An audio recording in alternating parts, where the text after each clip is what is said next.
As we excitedly await the launch of WonderCast Season 6 on July 15th, we revisit a favorite episode from Season 2, recorded with Wonders and Worries Program Manager for the Houston area, Danielle Coleman.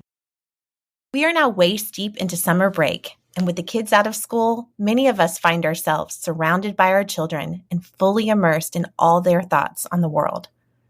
Kidspeak. For many in the profession of supporting children, it is our most favorite part of the gig. Annie wants to tell you what's happening in her class. What are the caterpillars doing? I go learn how to make a butterfly. It's pretty exciting, huh? With a chrysalis. Yep, they make a chrysalis.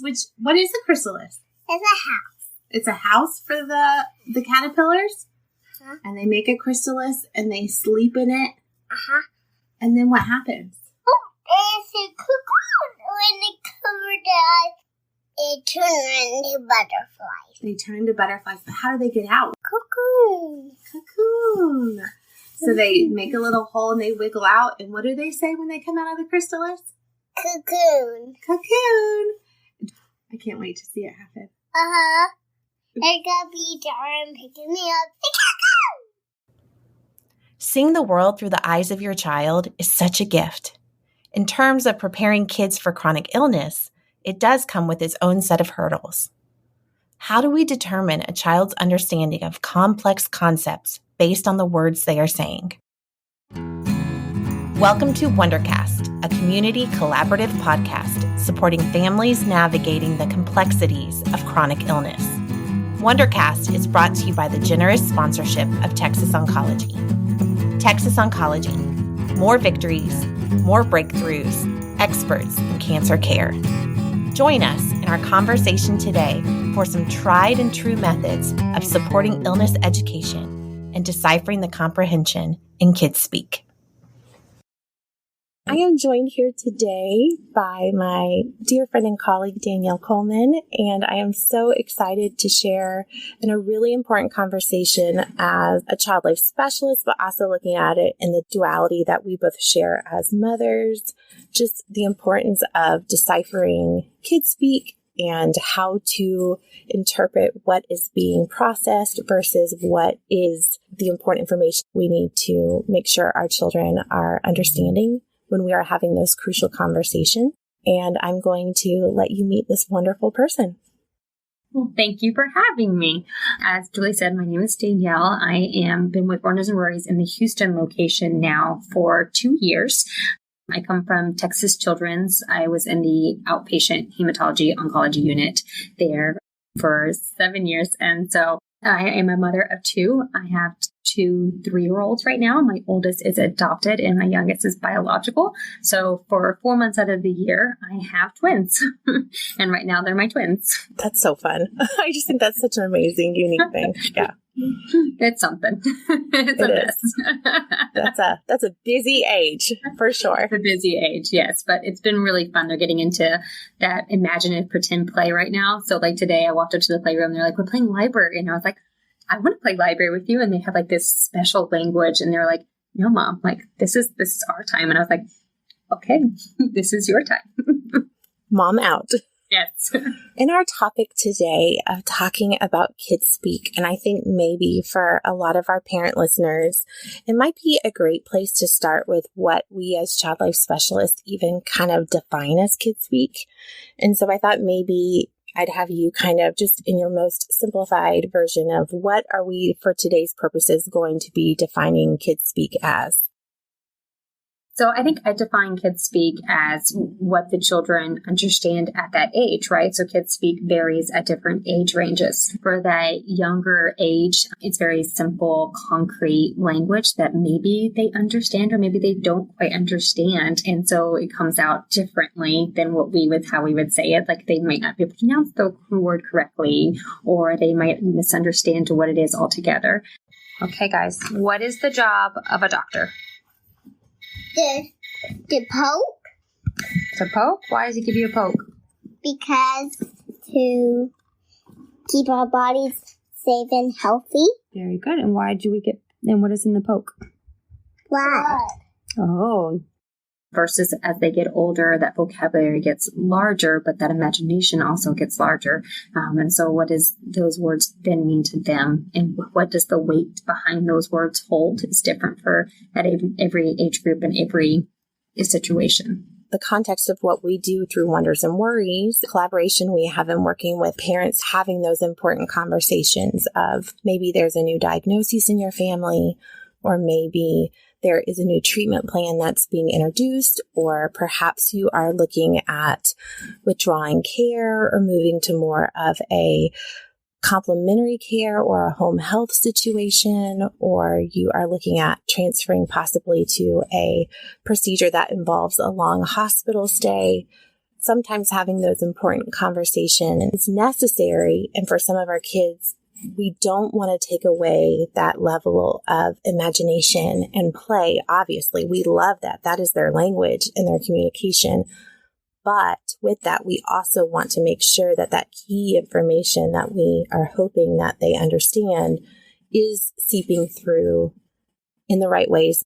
Our goal for this podcast today is helping parents feel confident that the words they are giving their children and the language that they have practiced with their child life specialist or with their physician or their church leaders or teachers or counselors is actually being received by the children that live in their home. We are here to help them and help guide them in case they're maybe feeling like they're getting stuck.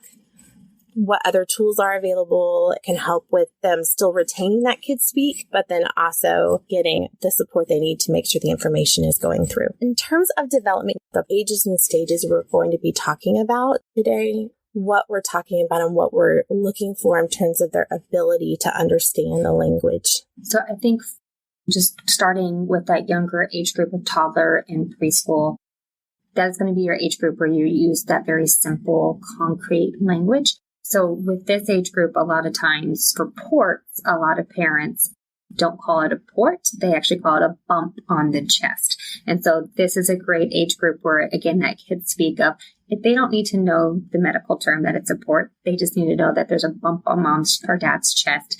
And that's how mom and dad are getting their medicine, right? And so that's a form of Kidspeak at that younger age group. And then you move to the more that school age group where they do have a little bit more understanding of the body and anatomy and what it means to go to the doctor, what it means to keep our bodies safe and healthy, and what the means behind that of getting medicine, having physicals. And then you have adolescent, your teenagers, very much an adult abstract understanding of the world and of the body, and that death is final, and there is a lot more concern and more weight behind that Kidspeak language. A lot of times when I talk to parents about having clear, honest conversations, they don't want to use the word cancer. And so I always like to ask them, what is your children's exposure to cancer? And I always like that word. I always like to start there because we as adults put that weight behind the word cancer. We've had that exposure to death with cancer, to treatment with cancer. But children, it might just be a new word, right? And so we give it the weight that it needs. And so at this time, we want to say that it's cancer and mom and dad, or dad is going to the hospital to get the treatment to make their body safe and healthy. That's the weight that we give it. And so just depending on the age is how detailed we get in that conversation. Exactly. And I think that there are definitely times when I know personally I've seen as both a parent and as a child life specialist that when you are in a time of stress, either the parent is in a time of stress or even your family system as a whole, maybe a new diagnosis or even a divorce or a stressful small situation, maybe a moment where your child is feeling very dysregulated. Here's the tiniest of example. If we are in a thunderstorm and my child is feeling kind of scared and I'm trying to tell them, okay, the tornado sirens have gone off. We are in Texas after all. And it is time for us to make sure that we put on our bicycle helmets and we have shoes on our feet and we're going to go in our downstairs bathroom. If my child, even though they might be at that stage of moving from school age towards middle school, really progressing into that more abstract understanding that the likelihood of that happening is not very imminent versus a kid who would be a younger, more elementary age. They're going to think tornado at our house right now. So they're able to process the longevity of, okay, I might have time, or this is a protective thing we're doing. This is a worst case scenario. That's more your older age of thought kiddo. But if they are feeling highly dysregulated, which is the word that we use professionally for stressed, we might find that my child that normally would be able to kind of think ahead and say like, well, the chance of that happening is actually pretty small and probably isn't going to happen. They might tend to downward and say, oh my gosh, the tornado is right here. Or, oh my gosh, what happens if our roof blows off? Like things or concerns or worries that they wouldn't normally have because they're coming from a situation of high stress. And obviously it varies by your child and it varies by the situation on hand. I think there are so many different factors go into it. So it's using what factors might be affecting their normal stage of development and kind of pulling it back and saying, okay, yes, we know that they are at an age where they might be moving more abstract, but we are going to individually treat where they are at. And I love that as child life specialists, we do get to collaborate with our family and focus on that family-centered care. I think everybody comes with some sort of history, right? And baggage development, and their delays definitely can affect their understanding. A lot of times when that crucial conversation happens, we have to remember that that child brain is so egocentric still, right? And it's still going to be very much about how does this affect me? How is this going to implement my day-to-day life? And so making sure that when you're having that conversation that you are considering their life and how it's going to be affected. So with Wonders and Worries, I've actually seen more magical play and more magical thinking than I have in the hospital setting. And I wasn't prepared for that. And I think it's because when children are in the hospital, they're more so exposed to the medical equipment, the medical procedures. They live it themselves versus children that have parents with a serious illness. They don't live it every day themselves. And so they get the information secondhand. They get it through TV shows. And with COVID, I think that adds a layer to it too, because these kids aren't allowed in the hospital. So it's really, truly coming secondhand. And so it leaves that gap of imagination to just fill right in. And so I wasn't prepared for all the magical thinking that I see nowadays. And so magical thinking, to kind of define it, is when children usually have a more robust vocabulary, a more robust understanding of the world, but they still are in a phase of great imagination. And so a lot of times we say that might cause my mom's cancer because I hit my brother. And that's not the truth, right? I actually had a client myself, a great example, loved gummy worms and gummy bears. Stopped eating them because he thought his dad eating gummy worms and gummy bears, which is what they bonded over at the end of the day, caused his stomach cancer. And so having to back up and go through the basic bodies, the cells, and explain that you did nothing to cause your dad's stomach cancer and dad did not cause to have stomach cancer. And so that they can reconnect and have that bond again is really important to them. Ironically, just an hour before this podcast, I had a kiddo, we were talking about radiation, and he's very much an information kind of kid. He wants to find out what is happening to his mom. So he gets on Google, and he's 12, and he goes, so they're going to cut her open, they're going to put a rod in there, and then they're going to fry everything. And I was like, it's really graphic. Barbecue. Wow. Let's back up a bit. And so we're talking about microwaves and how it warms up our food and connecting that to radiation and how it might leave a sunburn and it might leave a little rash where mom's skin is, but there's no procedure involved in it. Mom can even take a nap if she wanted to. But again, I think it's that secondhand knowledge that we see. But also in the playroom, I see it a lot in that sort of open-ended play, right? When we allow kids to just have access to medical equipment and access to a doll and see what they do with it. And a lot of times it's putting needles in the wrong place and band-aids in a different area, or sometimes you see aggression come out during that play because they're so mad at the illness. Not even just in words do we see magical thinking, we see it in their play as well. And so providing that adult-led play after that, where you provide a little education to follow up with the misunderstandings that they might have to help kind of clear that up. And sometimes you really think that a kid is just getting it right and like so understanding. I remember a kiddo who was in 5th grade, and we were doing part of our curriculum at Wonders and Worries is we make blood soup.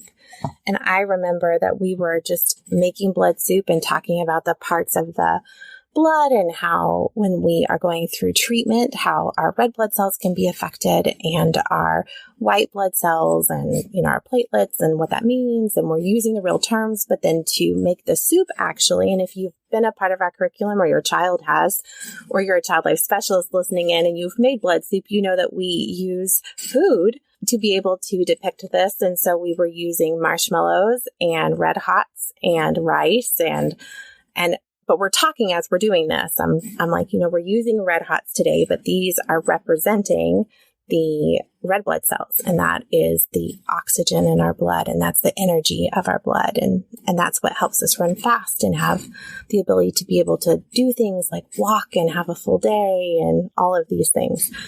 And then we were talking about our white blood cells being our soldiers and what they do. And this kid is 11. And so almost newly 11, but 11 and just such an information seeker and so engaged and is able to repeat so much of what they're hearing that I think that they're internalizing it as well. And so we finish the session and we walk out and he turns to his dad and he says, "Dad, did you know that you have marshmallows in your blood?" And I'm like, "Oh no, no, come back. No, that's not it." And then I had to say, "Oh, well, you're right. But remember, the marshmallows are representative of the white blood cells."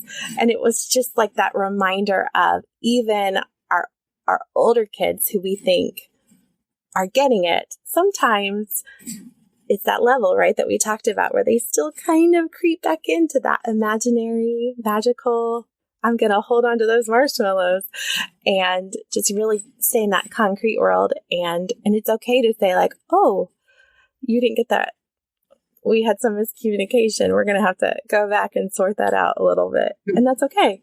If you have been in the hospital or in healthcare for a long time, if you are a teacher listening in, I know that you know firsthand all the incredible things that kids say, that while their intentions are headed in the right direction, they just don't quite have it right. And it is the very best. Our director, Kim Fryer, who is so seasoned in the profession, had my favorite example of a kiddo she was working with a long time ago, back at her days at, I believe it was at Dallas Children's. But she was talking about a kiddo that she was speaking with who was talking to her about sickle cell. And she kept saying, that disease, sick as hell. I've got that disease, sick as hell. And she was like, "Oh, sickle cell. Yes, sickle cell disease." And it's just, while that kid did feel that way, it's just funny to think that's how the wordplay happened in their little brain. And it sounded like that and they felt like that. I love the way little kid brains work. We can build off that. And parents, you can build off that. That's okay. You don't have to change the language. You can still give the information and keep the cute language, but you just can build upon it as well. Agreed. My funny story has to do with my own kids as well. Again, keeping that basic knowledge of 3-year-olds. We always say the doctors, police officers, firefighters, their jobs are to keep us safe and healthy. And so, Mom, we're driving back from the library and I get pulled over and my oldest daughter, she's like, "Roll down my window. I want to say hi to the police officer too." And I'm just like, Mom's about to get a ticket, but that's fine. And so we roll down her window. I roll down my window. And before the police officer can even make it to my window, she bobs her head out and goes, "I'm safe and healthy. You don't need to be here." You're right. You are safe. You are healthy. Then we had to have a conversation about maybe Mom wasn't driving as safe as she should have been. That's their job, right? But how is it their job? And how do we get kids to that endpoint. I think what I love best about Kidspeak is just the raw honesty and confidence that comes behind it. A lot of times it's, I know this, and I know this to be right. And how do you, as an adult parent or a child life specialist, teacher, professional, gently guide them in the correct direction without hindering their confidence and bolstering them still too? I think that's the challenge that we face. Is like, you're on the right path and you're correct, but how do we get you just a little bit over, if that makes sense? And I love how it shows the perception of children. It shows how much they are tuned in. I had a kiddo that was in second grade, and he kept talking about the peeing medicine that my mom takes every day. And I kept being like, the pain medicine? And they were like, no, the peeing medicine. I was like, the peeing medicine. And I was like, oh, the diuretic. That's right. That's a side effect of the diuretic. Your mom goes to the bathroom a lot in the morning. And it's the peeing medicine is what this child referred to it. But it shows they knew that their mom took a diuretic every day for their heart. And that diuretic caused them to expel fluids from their body and in the form of going to the bathroom. And so they knew that they could not go to the park or to the movies or out with friends until after mom had flushed the diuretic out of her body. And that was in the morning. So mom had to pee a lot, and then they could go do that. And so they said that mom had to finish her peeing medicine. That to me shows so much how our little people care so greatly that they are just soaking in every tiny little detail about their parents and their caregivers who they love so, so much. So even for our most guarded parents who feel like, I don't want to tell my children because I don't want to scare them, or I don't want to take away any part of their childhood and give them worry. Your children already know. They are already seeing all of this. You're just giving them the words to know and better understand what it is so that it's not scary anymore. I feel like Kidspeak is the perfect representation that confirms that for me. I know when I hear kids say phrases and it perfectly describes the action, I'm like, gosh, you are so intuitive. Look at how much you are paying attention. For our parents, it shows that look how smart your children are. They are watching every move you do because they are learning from you. And why wouldn't they? Because you taught them to walk and to talk and to eat and to go potty and to do all the things. Why wouldn't they be watching you all day long? So of course they're going to be watching you if you are taking medicine or taking extra naps or walking with a limp or going to the doctor more often. They catch that too because they've been watching you their whole life.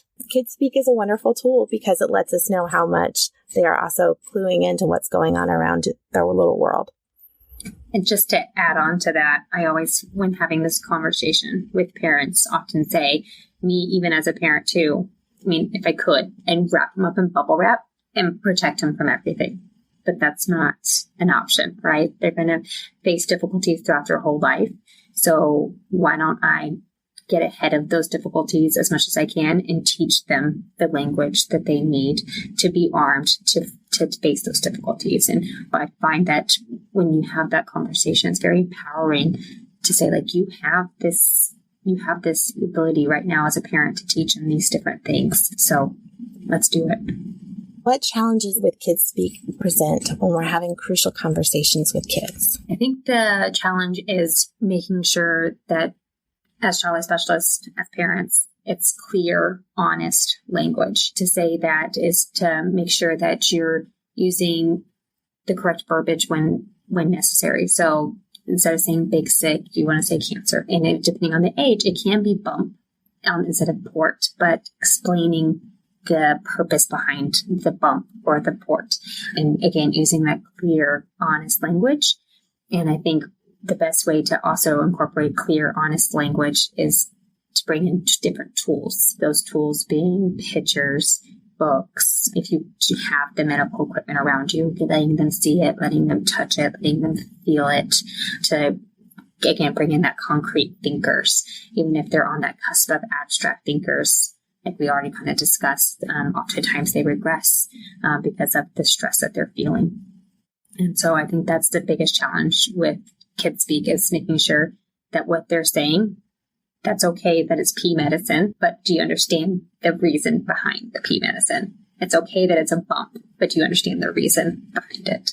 So if it's a word that a child is using, that might be something that is common language in your household, to really stop and differentiate. I think you touched on that beautifully, Danielle. Differentiate how this is unique from maybe a common word that they already know.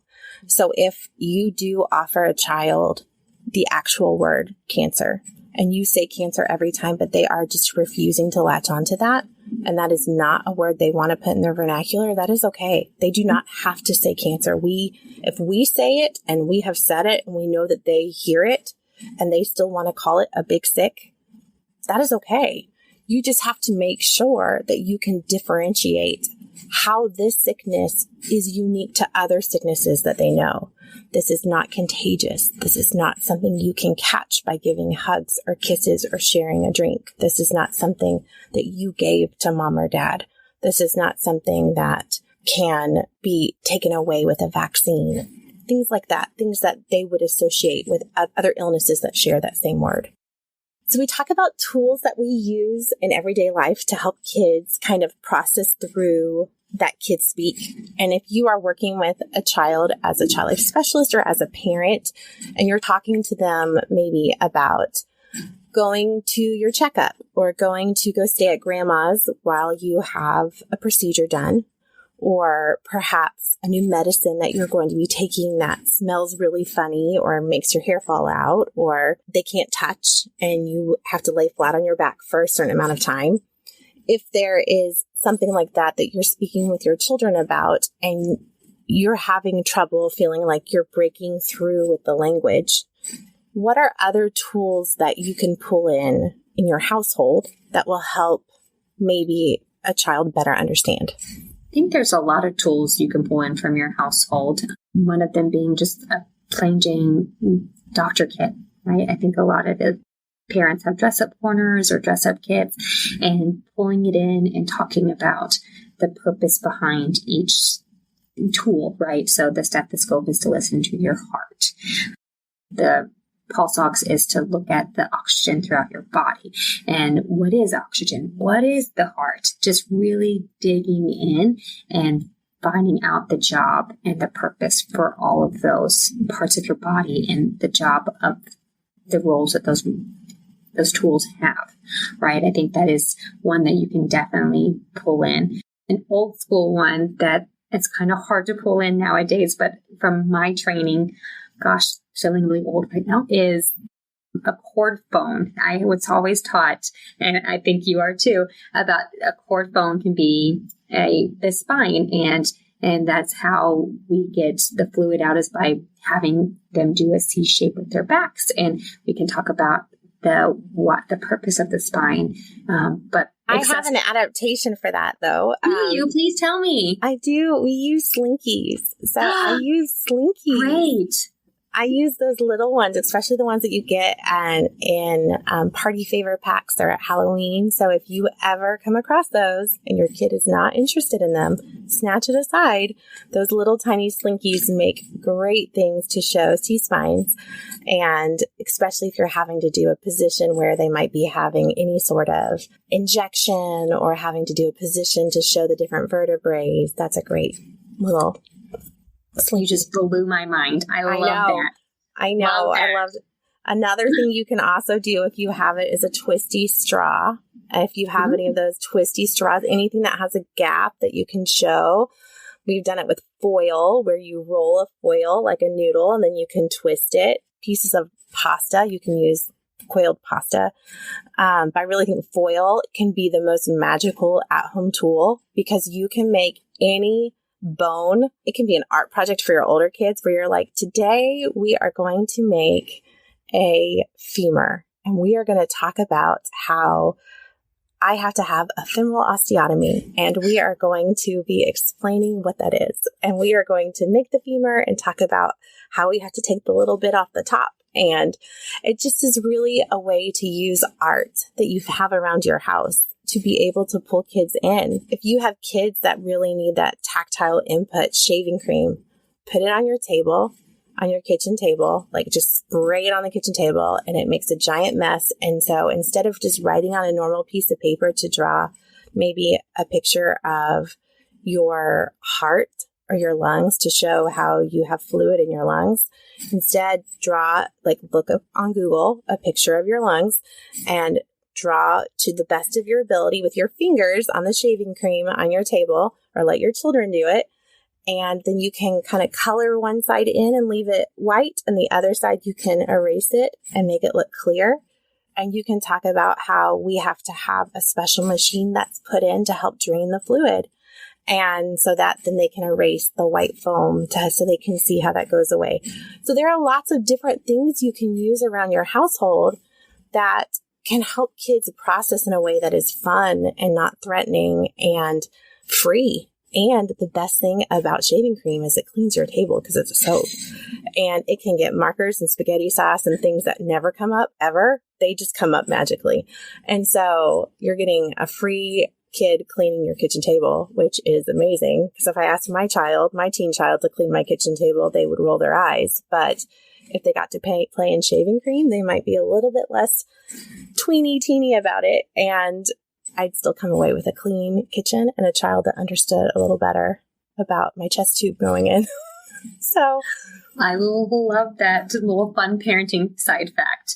Yes. For the lungs, a fun activity I like to do, again, very accessible stuff at home, is to use your hands to represent the lungs. And so you dip one of the hands in lotion or honey or things like that. And then you can dip that hand that has the lotion or the honey in it into like confetti or like beads and different things like that, and talk about how having this excess mucus in our lungs is not healthy for our lungs, and then things are sticking to it, and that's not good for our lungs. So those are another great, easy one that's around the house too. And you were saying foil for bones, Q-tips are a great bone one too, to teach x-rays and like why our parents need to go in to take x-rays of their bodies or MRIs or CT. That's a great way of explaining that. And it doesn't have to be a human body, right? It could be a dinosaur body that you make out of Q-tips. A great thing you can use for casting materials at home is if you want to save your paper towel rolls or your toilet paper rolls, and you can cut them like just on one side. That makes a great cuff. You can use that for a blood pressure cuff or a casting, and then you can use it to wrap with saran wrap, or you can take, torn up pieces of paper that you dip in water, and you can use that to make a cast and it will harden. And there are so many different fun things that you can do to help your kids process what they're seeing maybe on a caregiver at home. I had one child who their dad had diabetes and had a really bad dog scratch on his leg that ended up going gangrenous and had to get removed, because for many adults that have very, very aggressive diabetes and unmaintained diabetes have issues with circulation, and had to end up having his knee down removed. And for a while, the child was very worried that it was because dogs give you diabetes. And that was, again, that magical thinking, right? So he went from loving dogs and their family pet to being terrified of dogs because he did not want diabetes. And so it took a lot of at-home education to help the child explain that wounds and wound care comes with cleaning. And so they did a lot of fun cleaning activities with water and water squirters and syringes and basting things.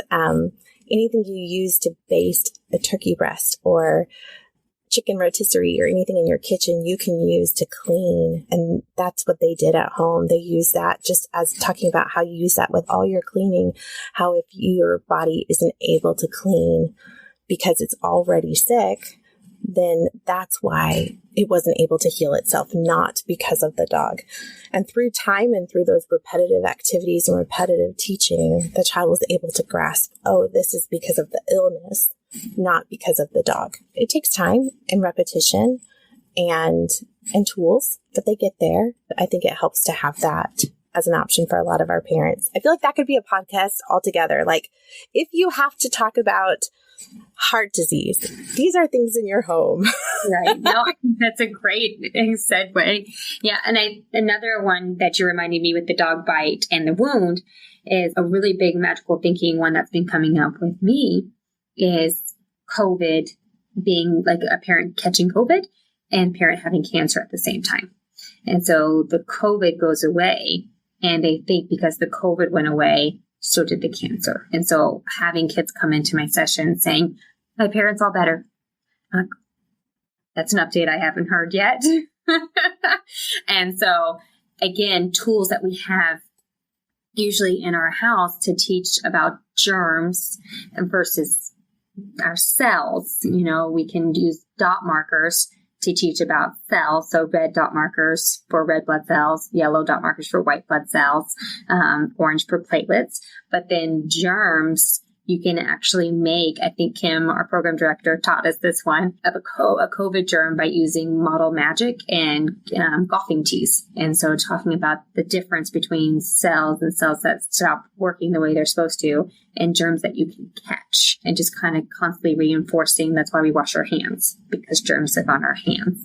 We can't catch cancer, but we can catch germs. Also, the best part about making the COVID germ with the bottle magic is that once it hardens, if you want, the kids can like throw it against the wall and shatter it, or get a hammer and shatter it, and kind of get some of that aggression that a lot of people kind of feel with COVID and how it just keeps kind of being a burden in our lives. There are so many tools. I feel like for a lot of parents, I have seen so much ingenuity and that out of the box thinking because we were forced to. It's not that I don't think we would have gotten there on their own, because I definitely think that parents are just capable of infinite amounts of ingenuity. But this challenge of not being able to leave your home and not being able to have your kids come into your doctor's appointments with you or visit you at the hospital, it has forced families to just bridge education at home in a way that's never been done before. And while I hate that for families and that they had to carry that stress, I have seen so much ingenuity. And I really encourage you, if you're listening to this and feeling like, gosh, I just really want to talk to my child, but I don't know how, and you're not connected to a child life specialist and you are living in an environment where maybe you don't know who to talk to, you can always reach out through our helpline. And we can help guide or help find you somebody in your area that you can talk to, at least to be able to have the tools to start having these conversations at home with your children. Because I guarantee you it can be done. It's not easy being a parent. No. It's a lot of hats to wear. It is. Let's take a minute and talk real quick just about open-ended play versus adult-led play. Yes. So the difference between adult-led play and just free play is that free play allows for the adult to take a step back. So with free play or open-ended play, it's where the child is the driver. The child leads the play. There's no rules besides safety rules, right? We won't hurt ourselves or other people.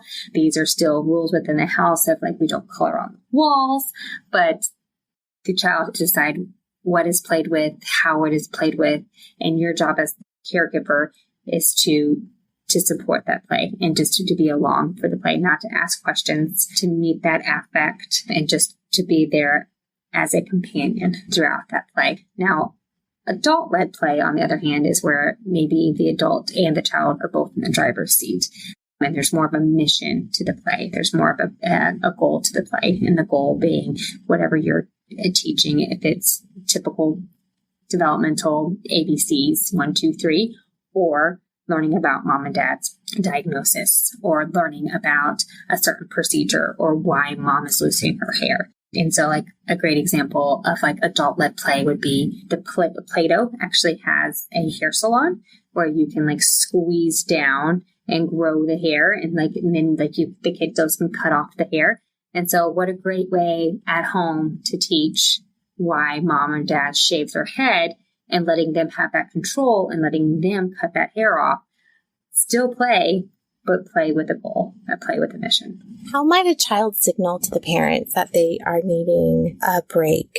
Yeah, so I think a lot of times we have to encourage parents to know that they know their child best and that they know when their child is disengaging, and disengaging can look different for different children. And so being fidgety, lack of eye contact, or just being very blunt and wanting to change the conversation or wanting to almost just leave the situation as a whole. And so very much respecting that this has been too much for them. I think a lot of times we have to encourage our parents that you sat down for this adult-led play, you sat down for this conversation with a mission, and this mission might not have gotten all the way through. You might not have gotten the point across, but if you keep pushing your child, the point will never get across that they need that break, and that the break can be 5 minutes or it could be 5 days, but just knowing that there is going to be a time and a place to finish that play and that conversation when your child is ready. The microbursts. I love the idea of play happening in microbursts. And even for our teenagers, that play can happen in silly games, in, shooting hoops outside at night, or going on walks in the evening, or, things that are in their world, maybe not structured so much around, hey, let's sit down and do this. Let's drive through Dairy Queen at 10 o'clock before they close. Like, let's go do that. And that's the unstructured time where you get to have kind of maybe a follow-up check-in and get to have that little microburst of a follow-up conversation to be able to check in and have that play. Just allowing for that organic conversation to happen in a safe place. And I think a lot of times with especially teenagers and school-age kids, when their hands are busy, it's when they almost allow themselves to have permission to have that conversation.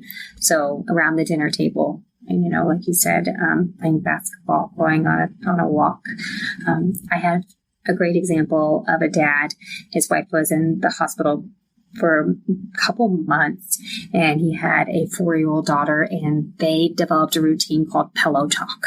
And so every night they would lay on the bed, have their normal bedtime routine, but at the end of the day, he would say, "What questions do you have about mommy?" And so it was either she had a ton, or she says, "No questions." And then their bedtime routine was over, but he incorporated it in. And so that it could just be part of this natural, ongoing conversation, that it wasn't awkward. It wasn't weird that we were talking about mom, just part of the everyday nighttime routine. So kudos to that dad. I had a mom that I worked with. She had an 8-year-old son every Saturday for 30 minutes, and they called it Lego Learn. And they would sit together and they would do Legos. And it was him directed. But the only caveat was that during that 30 minutes, she would say, "What would you like to learn about my cancer today?" And the whole time that they would build Legos together, whatever he wanted to build, sometimes it was they were working on an actual project with the booklet they were flipping through. And sometimes it was an ongoing thing when they were working on one of the Star Wars, like AT-AT walkers. And if he was like, "Can we keep building?" And she was like, "Great. Do you want to keep doing a Lego Learn, or do you just want to do Legos? Just keep building." And sometimes he was like, "No, I have more questions." And that was him child directing, advocating for more questions. And other times it was, "No, I just want to do Legos with you." And it was great. He had that control at that point. But just giving him that predictable space that he knew on Saturdays for 30 minutes, Lego Learn is going to be my time to ask any question I want from mom. It's not going to be met with embarrassing her or hurting her feelings or anything. And I can look down and I don't even have to make eye contact, and we're both doing something. And if I have a question and she doesn't know how to answer it, she can build it out of Legos and use it as an example to say, like, "Oh, well, you're talking about, this part of my body," and she can build it in Legos, or like make a whatever. So she has tools there too to help her. I just think that's really such a great example of how we can work together to give predictability and meet children where they are and play, but also give parents that supportive outlet of a tool that also can help them teach. And also kudos to that mom too. I mean, I know that me as a mom, we try for 30 minutes of child-led play every week, and it's hard. It is hard, and I'm not going through treatment and dealing with side effects, and it's hard. So kudos to any parent that makes that an effort and succeeds, because there's going to be hiccups. There's going to be days that it doesn't happen. And we had prepared him for that in our sessions in the playroom. I had said, now, if mom has to go into the hospital, the plan is for you to go stay with your aunt. An aunt knows about Lego Learn. And if it falls on a Saturday and mom is able to FaceTime, she will still do Lego Learn with you. But if she is not able to FaceTime, if she is with the doctor or having a treatment or needs a nap, your aunt also knows about Lego Learn. And so that is a time where you and her will still get that 30 minutes to play. So knowing that there was that handoff and there was that communication between adults, we talked about kids being egocentric, right? And they still want to know how that illness will affect me. He knew that the sacred playtime with his mom was still going to be protected, regardless if she was in the hospital, regardless if she was even the one who was doing it. She shared that with someone else in the family. So then it truly became legacy because other people knew about it. I think that there's a lot that we can do to be able to create a space of learning that includes other people, but it doesn't necessarily have to be other people all doing it. It can be one person, but then we have stand-ins and we have other people there to fill in the gaps as needed. I mean, it just goes back to that concept of a village, right? Especially during a time when we ourselves can't fulfill all those parenting roles. And so where can you pull in on your village? And Danielle, I'm so glad you're in mine. I love having you here. You're such a wealth of information. It's weird. Oh, you're so kind. What our people don't know is that really, I think we've only been in the same space once. I think one time in our whole professional life, but I feel like I've known you my whole life. So it's such a gift to have you as my guest today. If you are in the Houston area, go visit her in our office because she's a gem and she will help you and guide you and support you. And if not, just call our helpline and talk to her there. Thank you for tuning in to our podcast today. Please subscribe and continue to check back as our content is ever evolving. For questions or specific content-related requests, please send an email to podcast@wondersandworries.org.